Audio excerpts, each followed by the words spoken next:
Bismillahirrahmanirrahim. Assalamualaikum warahmatullahi wabarakatuh.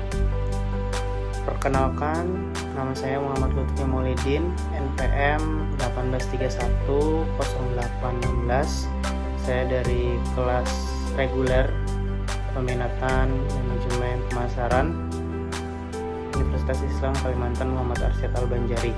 Pertama-tama marilah kita panjatkan puji syukur kita kehadirat Allah Subhanahu wa taala, karena berkat dan rahmat serta karunia-Nya lah kita bisa masih berkumpul dengan keadaan sehat walafiat dan dalam keadaan kebahagiaan dunia dan akhirat. Amin. Kedua, salawat serta salam selalu kita aturkan kepada junjungan kita Nabi besar Muhammad SAW yang sudah membawa kita dari zaman kegelapan hingga zaman yang terang benderang. Ketiga, yang saya hormati dosen pembimbing di mata kuliah manajemen pemasaran dan dengan mata kuliah seminar manajemen pemasaran. Terima kasih banyak. Di kesempatan video kali ini saya akan memenuhi tugas dari Bapak dosen yang terhormat untuk menjelaskan atau mempresentasikan hasil ringkasan dari proposal penelitian yang sudah diberikan, dan mungkin langsung saja kita masuk kepada topiknya atau pembahasannya, yaitu dari proposal penelitian. Proposal penelitian yang dibuat itu berjudul Tingkat Preferensi Kepuasan dan Persepsi Resiko Masyarakat Banjarmasin terhadap Produk Hijau di Sektor Obat Tradisional secara Demografis. Kita lanjutkan dari judul yang sudah disampaikan. Kita akan melanjutkan kepada latar belakang pembuatan proposal penelitian ini, yaitu dari tingkat kesadaran masyarakat terhadap kesehatan dan lingkungan yang sudah mulai banyak meningkat, daripada konsumennya mulai menaruh perhatian pada produk-produk alami yang memiliki manfaat untuk kesehatan dan berorientasi kepada lingkungan. Kedua, latar belakangnya yaitu meningkatkan jumlah konsumen yang menggunakan produk hijau dari waktu ke waktu, merupakan potensi pasar tersendiri yang dapat digarap oleh para produsen untuk mengembangkan bisnis mereka. Produk hijau juga merupakan khas dan memiliki karakteristik tersendiri, sehingga kegiatan memahami karakteristik konsumen hijau menjadi hal yang sangat penting dalam kegiatan pemasaran produk, daripada green marketing bahasa lainnya, dan juga agar produsen dapat menentukan target dan strategi pemasaran untuk masa yang akan datang. Kita lanjutkan dari latar belakang tadi untuk masuk kepada pembahasan atau penjelasan mengenai green marketing dan juga green produk. Pertama, green marketing yaitu merupakan suatu alternatif yang dapat digunakan pemasar dalam melaksanakan aktivitas pemasaran dengan memanfaatkan sumber daya yang terbatas secara efektif dan juga efisien. Kedua, green produk atau biasa disebut produk hijau adalah produk yang berwawasan lingkungan serta tidak berbahaya bagi manusia dan juga lingkungan yang ada di sekitarnya. Tidak boros akan sumber daya, tidak menghasilkan sampah berlebihan, dan tidak melibatkan kekejaman kepada hewan atau binatang.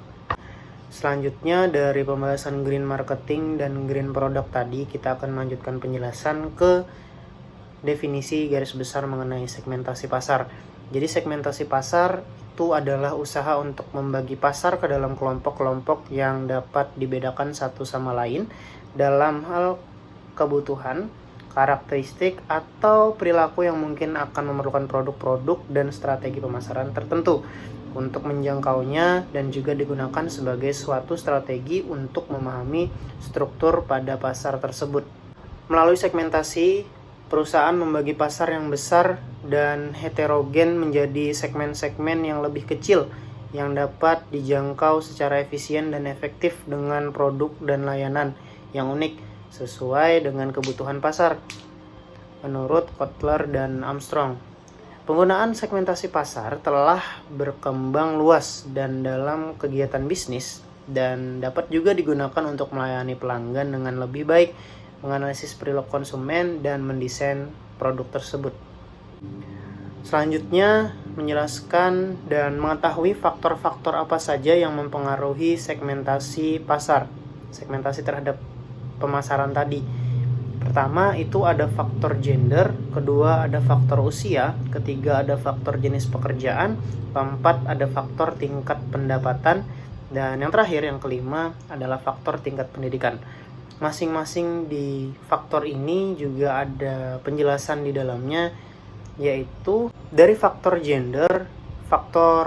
gender ini perempuan cenderung lebih bersikap positif terhadap produk hijau dibandingkan laki-laki. Karena perilaku pembelian green product dapat menjadi konsep yang lebih relevan bagi perempuan, karena perempuan cenderung lebih peduli terhadap isu-isu lingkungan daripada laki-laki. Faktor usia, perilaku pembelian kelompok usia antara 18 hingga 24 tahun cenderung kurang menggunakan informasi yang terkandung dalam suatu produk untuk melakukan pembelian. Sedangkan kelompok yang di umur rata-rata 25 tahun hingga 44 tahun secara signifikan menunjukkan bahwa informasi pada suatu produk sangat mempengaruhi perilaku mereka dalam melakukan pembelian.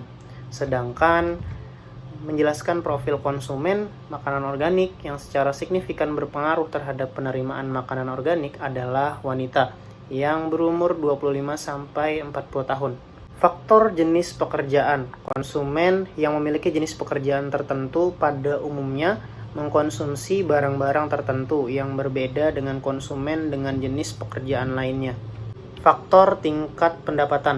Tingkat pendapatan secara signifikan berpengaruh positif terhadap minat pembeli produk hijau dan merupakan variabel yang paling dominan dalam mempengaruhi keputusan pembelian produk hijau yang berada pada segmentasi pasar.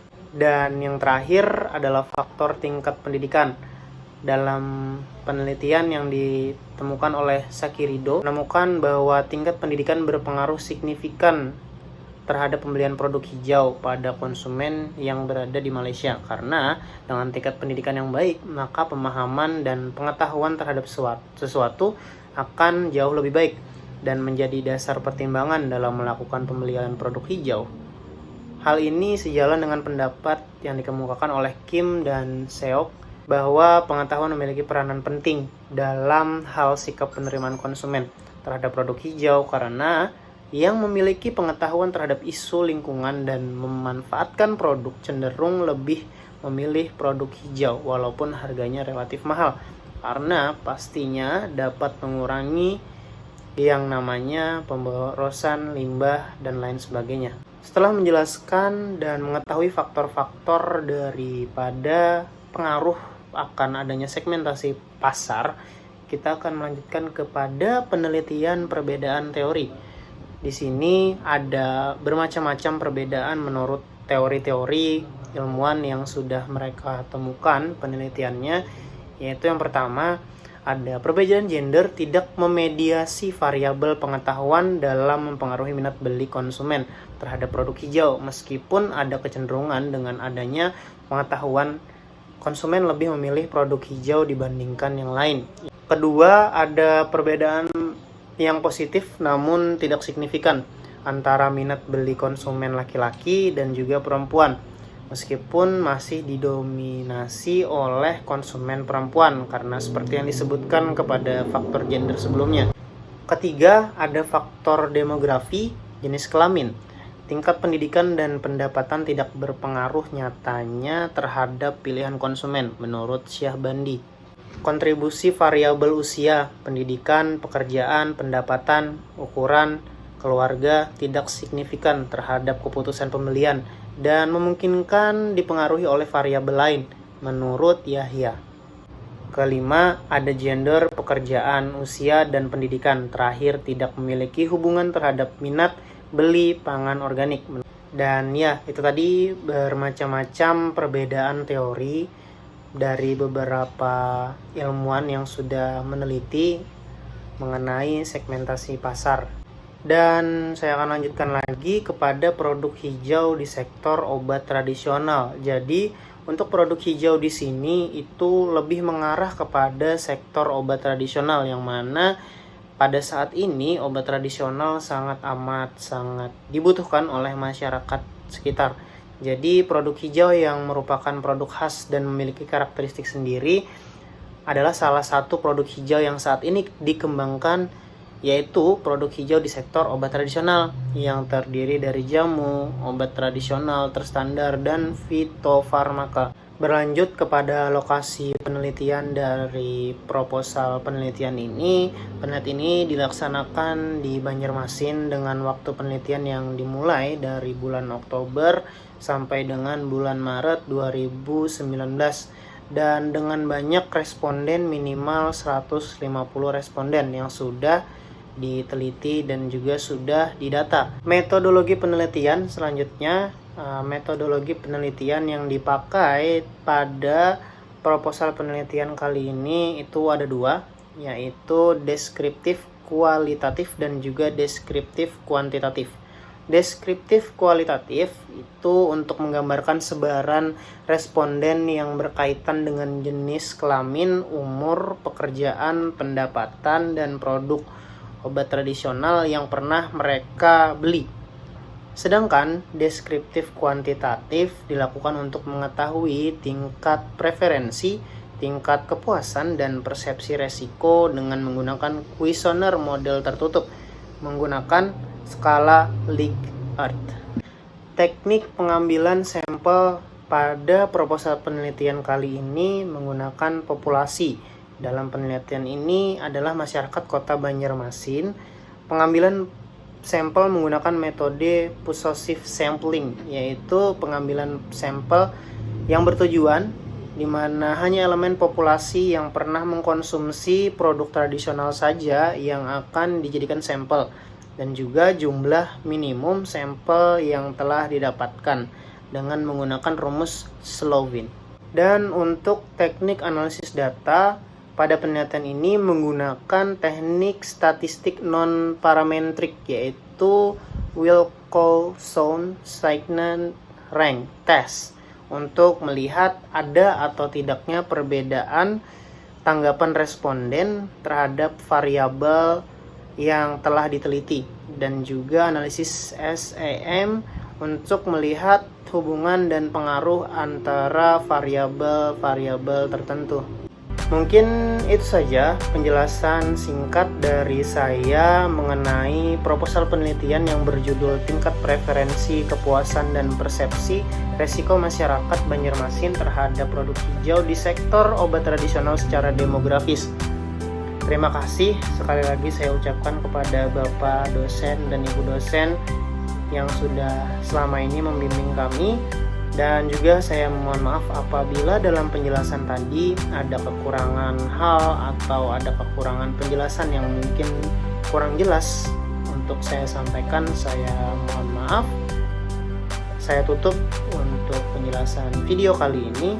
Terima kasih sekali lagi dan mohon maaf. Wabillahi taufiq wal hidayah. Wassalamualaikum warahmatullahi wabarakatuh.